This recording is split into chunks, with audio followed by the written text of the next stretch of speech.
नमस्कार दोस्तों। Daily current affair के इस सिलसिले में मैं पिंटू आज तारीख 29 मई 2020 को आपका अपना YouTube channel math with Pintu में स्वागत करता हूं। तो बिना देरी किए हुए हम लोग आज का करंट अफेयर का स्टार्ट करते हैं। आपको तो हम कई बार बता चुके हैं कि ये करंट अफेयर क्यों पढ़ना पड़ता है, कहाँ इसका इम्पोर्टेंस है, क्या आपके नॉलेज में गेन करने में ये सहायक है। इस तरह की तमाम खबरें आपको हम बता चुके हैं क्या है इम्पोर्टेंस करंट अफेयर पढ़ने के। जो पढ़ाई नहीं भी करते हैं उसके लिए भी क्या इम्पोर्टेंस है और जो पढ़ाई करते हैं उसके लिए भी क्या इम्पोर्टेंट है, हम आपको पहले के वीडियो में बता चुके हैं। तो चलिए बिना देरी किए हुए आज इस वीडियो की सिलसिले को आगे बढ़ाते हैं। तो स्टार्ट करते हैं। सबसे नंबर 1 नंबर पे क्वेश्चन में है कि हाल ही में विश्व के सबसे तीसरे अमीर व्यक्ति कौन बने हैं। आपको पता होगा इस कोविड-19 के अभी फिलहाल में जब कोविड-19 चल रही है, कोरोना वायरस, इसमें सारी दुनिया की सारी कंपनियां ठप हो गई, सबके बिजनेस में लॉस हो गया। लेकिन इस समय में जितने भी डिजिटल चीज़ होते थे जैसे फेसबुक, ट्विटर, लंदफंद दुनियादारी, जितने भी कंपनी ये सब ऑनलाइन वाले हैं, सबको कुछ ना कुछ फ़ायदा हुआ क्योंकि लोग सब घर में हैं और इंटरनेट की खूब ज़्यादा मात्रा में इस्तेमाल कर रहे हैं। तो आपको बता दें, ये मार्क जुकरबर्ग अभी पूरे दुनिया के तीसरे सबसे अमीर व्यक्ति बने हैं।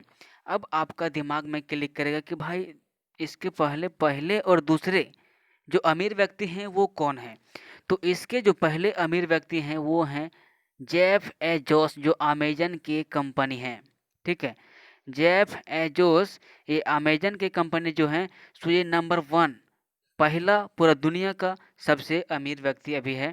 और मार्क जुकरबर्ग ये जो हैं सो पूरा दुनिया के तीसरे सबसे अमीर व्यक्ति बने। अब बात करते हैं ये मुकेश अंबानी का, जो रिलायंस के संस्थापक हैं, रिलायंस कंपनी के मालिक हैं। तो मुकेश अंबानी अभी एशिया में नंबर 2 यानी एशिया महाद्वीप में है, सो नंबर 2 यानी एशिया महाद्वीप में इसका पोजीशन नंबर 2 है पैसे में। और इसके पहले किसका है, तो जैक मा आप एक कंपनी सुने होंगे, जैक मा कंपनी नहीं, जैक मा का नाम सुने होंगे। अली बाबा कंपनी जो है सो उसके मालिक हैं जैक मा।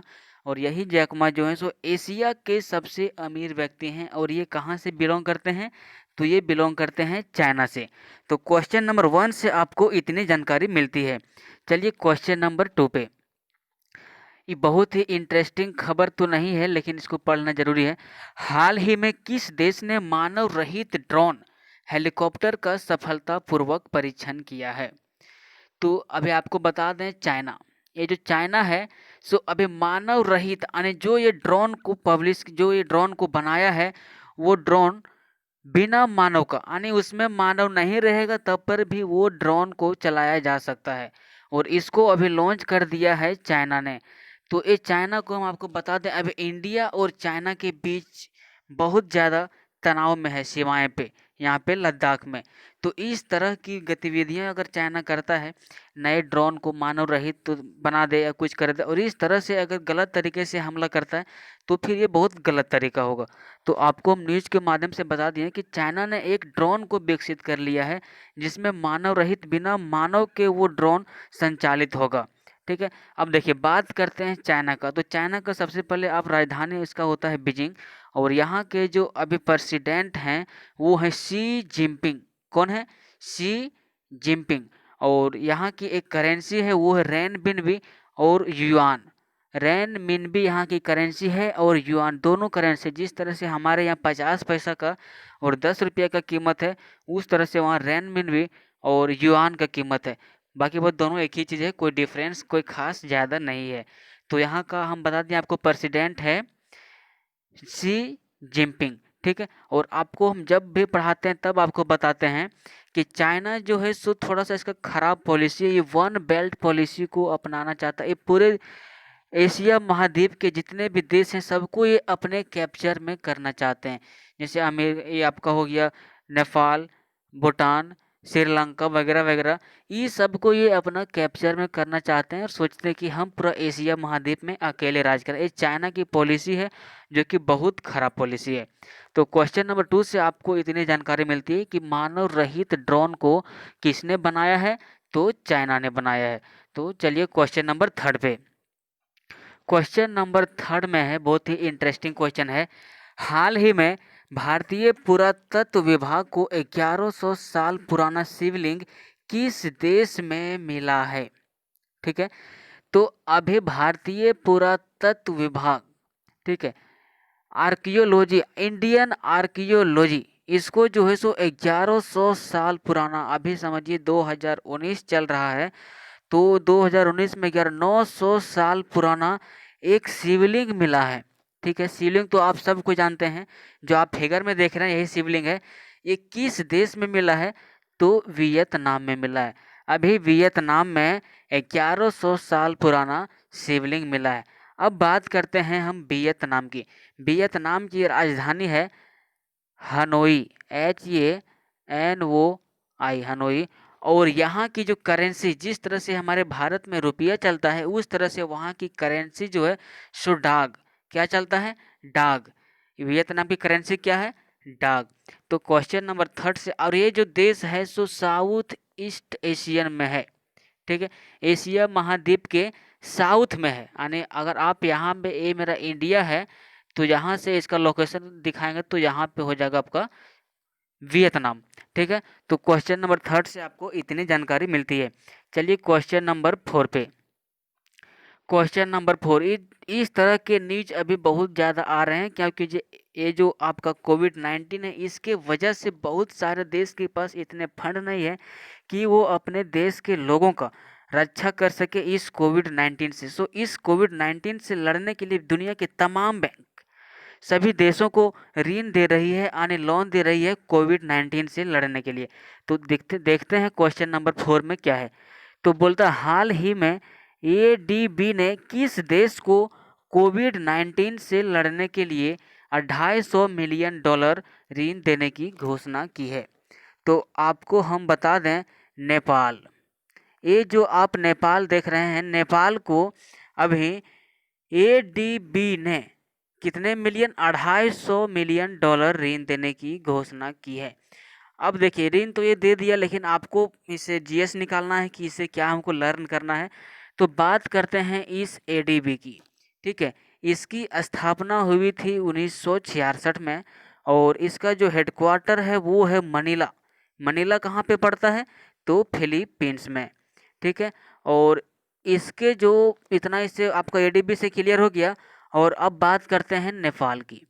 नेपाल का जो राजधानी है वो है काठमांडू, और यहाँ के प्रेसिडेंट हैं विद्या देवी भंडारी। कौन है?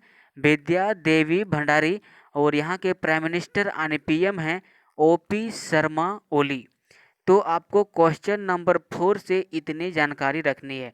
और अभी बता दें कि ये नेपाल है सो उत्तराखंड में एक काला पानी जगह है, जहाँ पे नेपाल अनाधिकृत कब्जा करना चाहता है कि ये प्लेस मेरा है।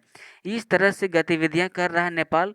और नेपाल बोलता है कि चाइना जितना वायरस नहीं फैला रहा है, उससे अधिक मेरा इटली और भारत, चाइना जितना वायरस नहीं फैलाया उससे अधिक वायरस फैला दिया है इटली और भारत ने। ये आपका नेपाल बोलता है एक छोटा सा कंट्री होके। तो इस तरह से लोगों में घमंड आ जाती है।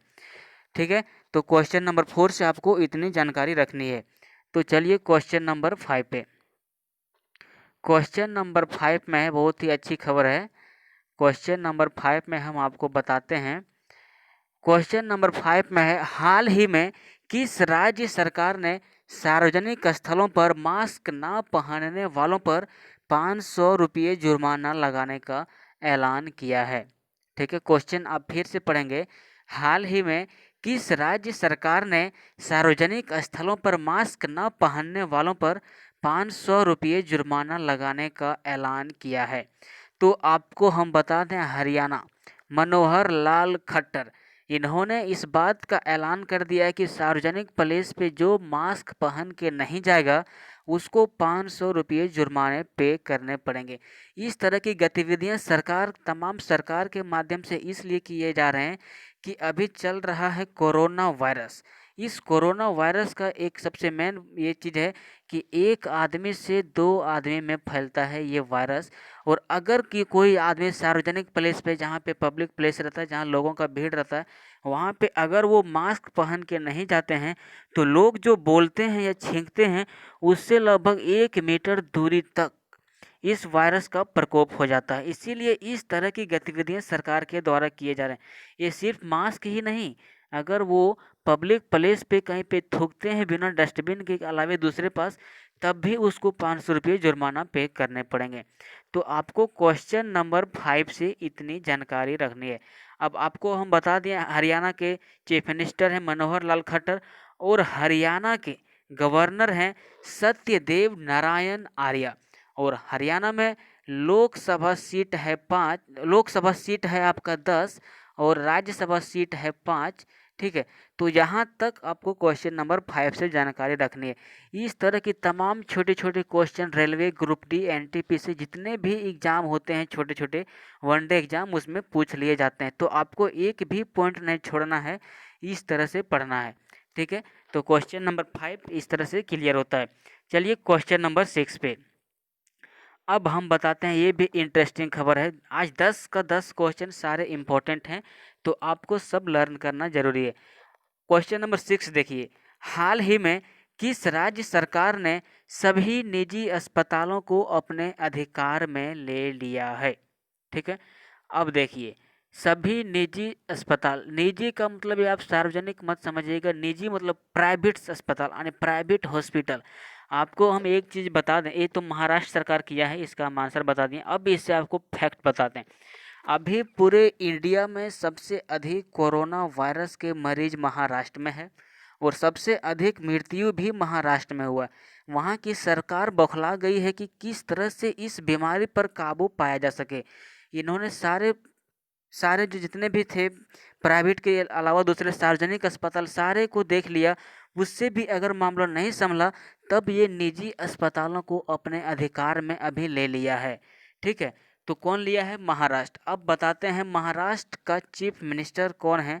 तो महाराष्ट्र का चीफ मिनिस्टर है उद्धव ठाकरे। कौन है? उद्धव ठाकरे महाराष्ट्र का चीफ मिनिस्टर है। और महाराष्ट्र का गवर्नर कौन है? तो भगत सिंह कोश्यारी। ठीक है, तो क्वेश्चन नंबर 6 से आपको इतनी जानकारी रखनी है।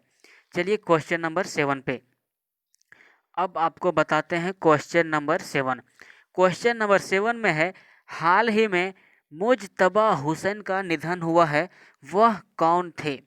ठीक है, तो आपको बता दें कि वह एक प्रतिष्ठित उर्दू लेखक थे। कौन?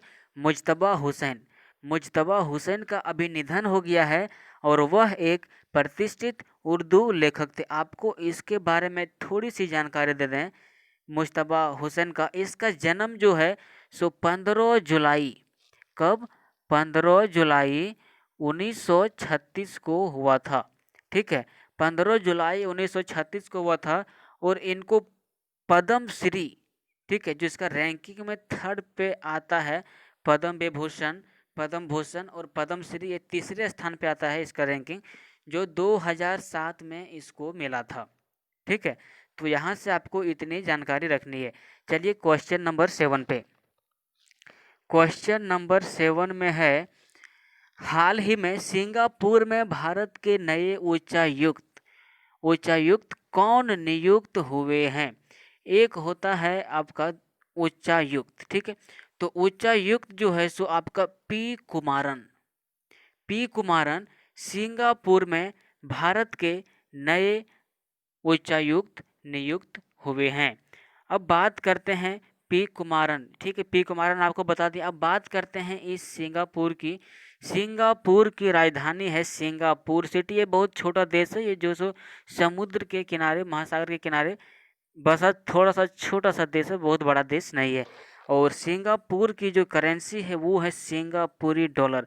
अब आपको हम बता दें, इसके जस्ट पहले हम आपको बता चुके हैं, इस पीके नायर जो ऑप्शन नंबर बी में आपको दिख रहा है, ये नाइजर के ये आपका एम्बेसडर नियुक्त हुए हैं। ठीक है, कहाँ के? तो नाइजर के। कौन? पीके नायर। तो क्वेश्चन नंबर 8 से आपको इतनी जानकारी मिलती है। चलिए क्वेश्चन नंबर 9 पे। क्वेश्चन नंबर 9 में है, हाल ही में ओरिएंटल इंश्योरेंस कंपनी, ये यहाँ पे ई नहीं होगा, ये यहाँ पे ये होगा, आपको बता दें यहाँ पे जो है सो होगा ये, ठीक है। ओरिएंटल इंश्योरेंस कंपनी के नए CMD कौन नियुक्त हुए हैं? तो आपको बता दें question number 9, mark SN Rajeshwari. ये जो आपको SN राजेश्वरी नज़र पे आ रहा है, यही अभी नियुक्त हुए हैं कौन? ओरिएंटल इंश्योरेंस कंपनी के नए CMD। कौन? SN राजेश्वरी। ये जो आप इमेज में देख रहे हैं, यही है ओरिएंटल इंश्योरेंस कंपनी के नए CMD। तो इस क्वेश्चन में बस आपको इतनी जानकारी याद रखनी है। चलिए क्वेश्चन नंबर 10 पे।